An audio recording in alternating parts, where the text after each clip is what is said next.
클라인이 처음 자기가 정신분석가로 성장하는 과정 속에서 이분이 우선 프로이드의 얘기를 금과 억제로 우선 받아들였죠.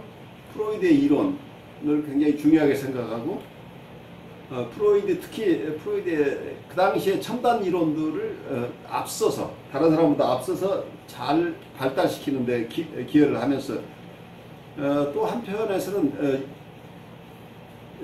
이분의 분석가였던 칼 아브라함, 분석 기간은 길지 않았지만 굉장히 중요한 영향을 주었던 칼 아브라함의 이론들을 자기 이론으로 소화해내려고 애를 썼어요. 그러다 보니까 조금 무리한 칼 아브라함의 얘기들을 나중까지 상당히 오랫동안 가지고 있었는데 어떤 면에서 프로이드의 이론을 철저하게 데스 인스팅트 이론을 가지고 가다 보니까 칼 아브라함의 리비도 이론으로서는 양립할 수 없는 지점에 온 거죠. 우리는 태어나면서부터 공격성을 가지고 있다는 이론하고 칼 아브라함은 어느 단계에 가야 공격성이 나온다고 하는 이론은 다른 거죠. 그래서 그 지점에서 나중에는 아브라함의 이론을 버리게 된다 하는 얘기를 여기서 하고 있어요. 그래서 본인이 프로이드의 이론이나 아브라함의 이론을 모체로 해서 자기 이론을 형성했지만 나중에는 아브라함의 이론으로부터 얻은 것도 많지만 또 버려야 될 부분도 있었고 또 프로이드의 중요한 이론들을 가져왔지만 프로이드가 동의하지 않는 방향으로 자기 이론을 확장하기도 하고 그런 점에서 굉장히 용기 있는 학자로서의 길을 갔다고 보여요. 그래서 이분이 많은 고난을 겪으면서도 그리고 어떤 정신분석가로서 그 당시에 누구나가 다 당연히 나와야 될 대학 과정을 마친 것도 아닌 이분이 이렇게 훌륭한 학자가 됐다는 건 대단한 업적이죠. 개인적으로 이분 스스로가 자기의 트루셀프를 살아낸 사람이에요. 어쩌면 굉장히 디프레시브한 정서를 가지고 있었던 분이에요.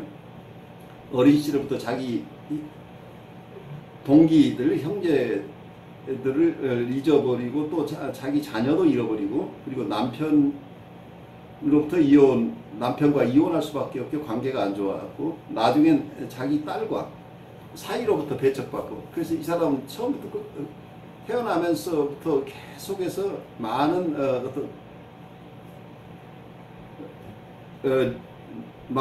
세퍼레이션이라고 얘기할 수 있는 어떤 많은 분리와 그리고 어떤 사랑 대상을 잃어버리는 경험들.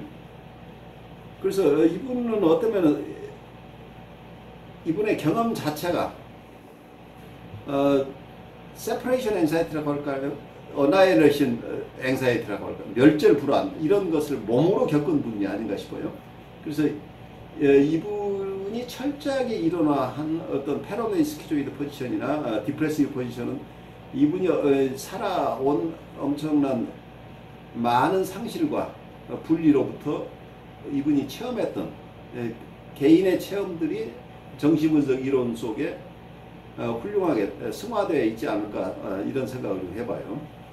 여기서 제가 조금만 더 덧붙이자면 클라인이 많은 어린아이들 치료를 하면서 많은 임상 경험을 가지고 있었죠. 그러면서 이분이 봤던 건 아기 유아 시절부터 아이들이 가지고 있는 그 굉장히 큰 불안에 대한 연구를 굉장히 많이 하신 분이에요.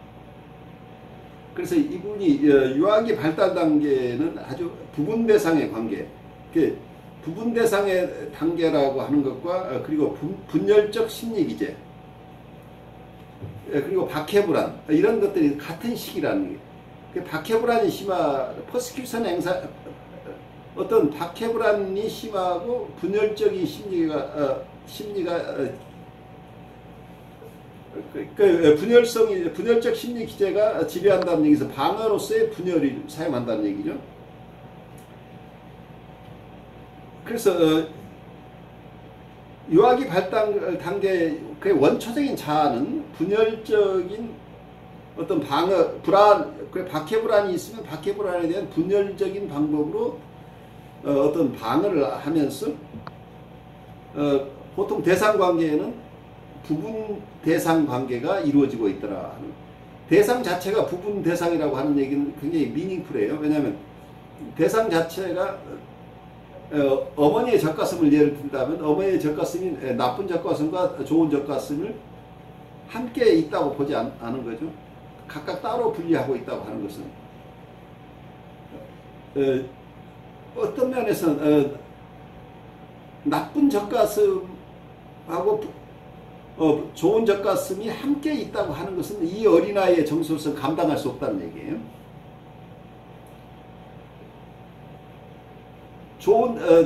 나쁜 젖가슴이 좋은 젖가슴이라고 하는 얘기는 좋은 젖가슴을 자기가 사랑하기 굉장히 힘들어지죠. 좋은 젖가슴을 자기 사랑 대상으로 가지고 갈 수 없다. 이 불안 때문에. 그래서 자기 좋은 것은 좋은 것대로 분리하고 나쁜 것은 나쁜 것대로 따로따로 분리해야만 이걸 감당할 수 있는 이런 상황이 되는데 멜라니 클라인의 이론들을 좀 깊이 이제 공부를 하다 보면 조금 더 깊은 차원에서 왜 아이는 분열을 사용해야 됐을 것인가 우리가 이해를 해야 돼요. 패러노이드 스키조이드 포지션으로 갈 수밖에 없는 게 아이의 초기 이화는 아직 응립력이 약한 초기 자아죠. 초기 자아가 견딜 수 있는 한계가 있기 때문에 초기 자아는 어떤 면에서는 분열을 시킨다고 하는 것 자체가 어쩌면 대상을 인식하는 하나의 방법이기도 해요. 인식하는 방법이기도 하지만 또 하나는 자기의 불안을 자기가 그 대상과의 관계, 부분 대상 관계를 맺을 수밖에 없다. 좋은 대상하고는 좋은 관계, 나쁜 대상 나쁜 대상으로 이게 분리해야만이 이 심리적으로 이걸 감당할 수 있었다는 얘기예요. 그래서 좋은 대상 여기서 대상 자체가 쪼개져 있다는 얘기는 좀 더 우리 공부를 더 하면 결국 대상을 바라보는 자기도 자아 자체가 이거 자체가 쪼개진다는 얘기예요. 또 한편에서는 어떠면 그래서 자아 자체도 분열되어 있다는 얘기예요. 그러니까 분열은 대상만 분열이 아니고 자아도 분열이죠. 그래서 분열된 대상과 분열된 자아가 우울적 자리에 가서 이고 스트렝스가 커지면서 분열됐던 그래서 배드 아브젝트가 굿 아브젝트라고 하는 게 좋은 엄마와 나쁜 엄마가 한 엄마라는 것을 추궁해낼 수 있을 만큼 된다고 하는 얘기는 내가 내 안에 좋은 엄마만 쫓아가는 내 마음과 나쁜 엄마하고 갈등하고 있는 내 마음이 하나의 내 마음이라는 것. 내가 한 사람이 이 두 가지 경험을 같이 한다는 것은 아이가 소화해낼 수 있을 만큼 성장이 돼야 된다. 그래서 이 발달 단계는 조금 더 표면적인 것보다 아이의 심리 발달 과정에서 어디까지가 아이가 초기 단계 보통 3개월 여기서 3개월이라고 심볼리 그 당시는 3개월 6개월 하는 것은 우리가 어느 정도 믿을 수 있을지 모르지만 어떤 자리라고 하는 개념에서는 이 어떤 포지션이라고 하는 게 꼭 시간적인 문제라고 보다는 이러한 우울적 편집 분열적 자리에 있다 우울적 자리에 가서 어느 정도 건강한 위치에 있다가도 어느 시점에 또 다시 편집 분열적인 자리를 또 경험해요. 정서적으로는. 그래서 이건 한번 어느 지점에 간다고 해서 완성되는 게 아니고 다시 분열적 자리로 가고 다시 우울적 자리로 가고 건강을 회복하고 이런 과정들이 번갈아 가면서 일어나는 어떤 경기 순환이 되는 것처럼 우리가 성장해 가는 과정은 이 편집 분열적 자리를 계속해서 경험한다고 이렇게 이해를 해야 돼요.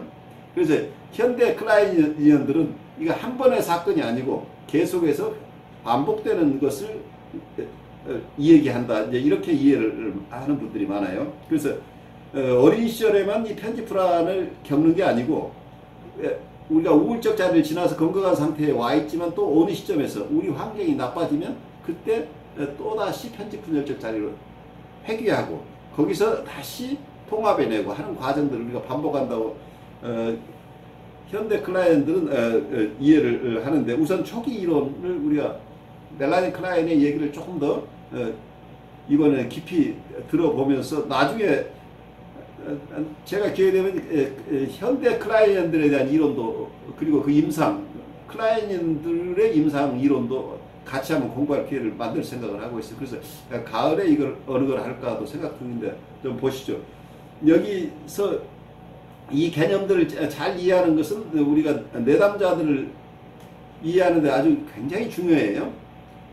이분의 심리 상태가 어떤 상태에 있는지, 편집 분열적 자리에 있는지, 우울적 자리에 있는지, 아니면 그걸 극복한 자리에 있는지, 이걸 보는 것 자체는 내담자의 나이하고 아무 상관이 없어요. 이 사람의 심리 상태를. 그래서 포지션이라는 게 굉장히 중요해요. 이 사람의 현재, 이전까지는 잘 살아왔지만 지금 나하고 대하고 있는 이 사람의 심리 상태는 어느 자리에 있는가, 어떤 포지션에 있는가 하는 것을 우리가 이해하는 것은 임상에서는 굉장히 중요한 도움을 준다는 얘기죠. 여기서 멜라니 클라인이 편집 분열적 자리라는 것을 이런 개념을 아주 굉장히 임상적으로 중요한 개념을 도입을 했어요. 그렇지만 본래 이분은 어떤 용어를 쓴 편집적 자리라는 개념, 패러노이드 포지션이라는 개념을 가지고 있었는데 어쩌면 대상관계 이론을 그 당시에 같이 발전시켜왔던 페어벤의 이론 속에서는 이 당시에 분열적 자리라는 개념을 사용하고 있고, 그 스키조이드 포지션이라고 하는 페어벤의 이론과 페어벤의 용어와 어쩌면 여기에서 멜라니 클라인이 자기는 패러노이드 포지션이라고 했던 걸 이 두 가지를 들어보니까 클라인 입장에서 페어벤의 일정 부분, 수긍이 가는 부분이 있다. 이 분열이 얼마나 중요한가를 이해했기 때문이에요. 그래서 페어벤으로부터 여기서 큰 도움을 받은 거죠. 그래서 편집 분열적 자리라고, 패러노이드 스키조이드 포지션이라고 함으로써 자기의 용례와 페어벤의 용례를 둘을 합쳐서 자기 이론을 가져갔다는 것이 우선 이해됐으면 좋겠고요.